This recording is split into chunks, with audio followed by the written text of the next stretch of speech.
Keluarga N tak bisa membendung kesedihannya ketika melihat jenazah bayi berusia 3 tahun itu terbujur di peti mati kamar jenazah Rumah Sakit Bayangkara Polda Kepri di Batam Selasa sore. Apalagi ketika mengetahui N tewas di tangan kerabat ibunya sendiri. Menurut keterangan polisi, penganiayaan itu terjadi ketika ibu N menitipkan anaknya ke BP, kerabatnya yang bekerja sebagai tukang tambal ban pada 8 November lalu.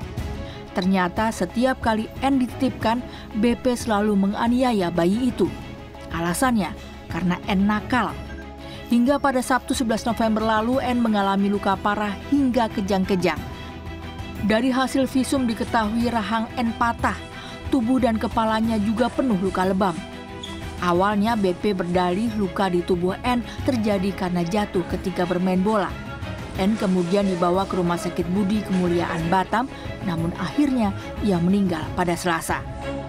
Merasa ada kejanggalan, polisi kemudian menangkap BP dan akhirnya BP mengaku ialah pelaku penganiayaan bayi 3 tahun itu. Masalah apa juga? Jabaran juga.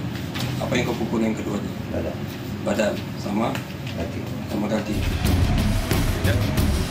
Di Depok, Jawa Barat, seorang perempuan berinisial RD ditangkap polisi dari Resor Metro Depok karena diduga menjual anaknya sendiri yang masih berusia 15 tahun kepada seorang warga asing. Polisi mengatakan peristiwa itu terjadi pada Agustus tahun lalu, berawal ketika tersangka memiliki banyak utang.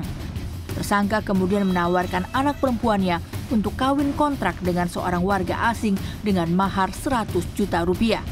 Namun ternyata selama menjalani pernikahan, korban selalu dianiaya suami kontraknya. Hingga akhirnya korban mengadu pada pamannya yang kemudian melaporkan peristiwa ini ke polisi.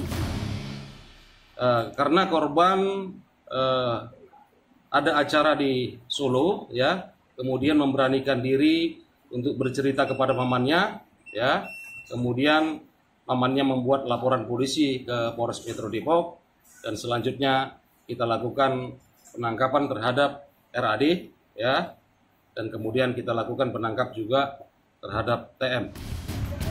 Saat ini RAD berada di tahanan Polres Depok dan akan dijerat dengan Undang-Undang Perlindungan Anak dengan ancaman hukuman 15 tahun penjara.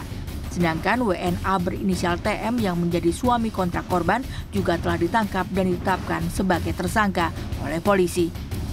Tim Liputan CNN Indonesia.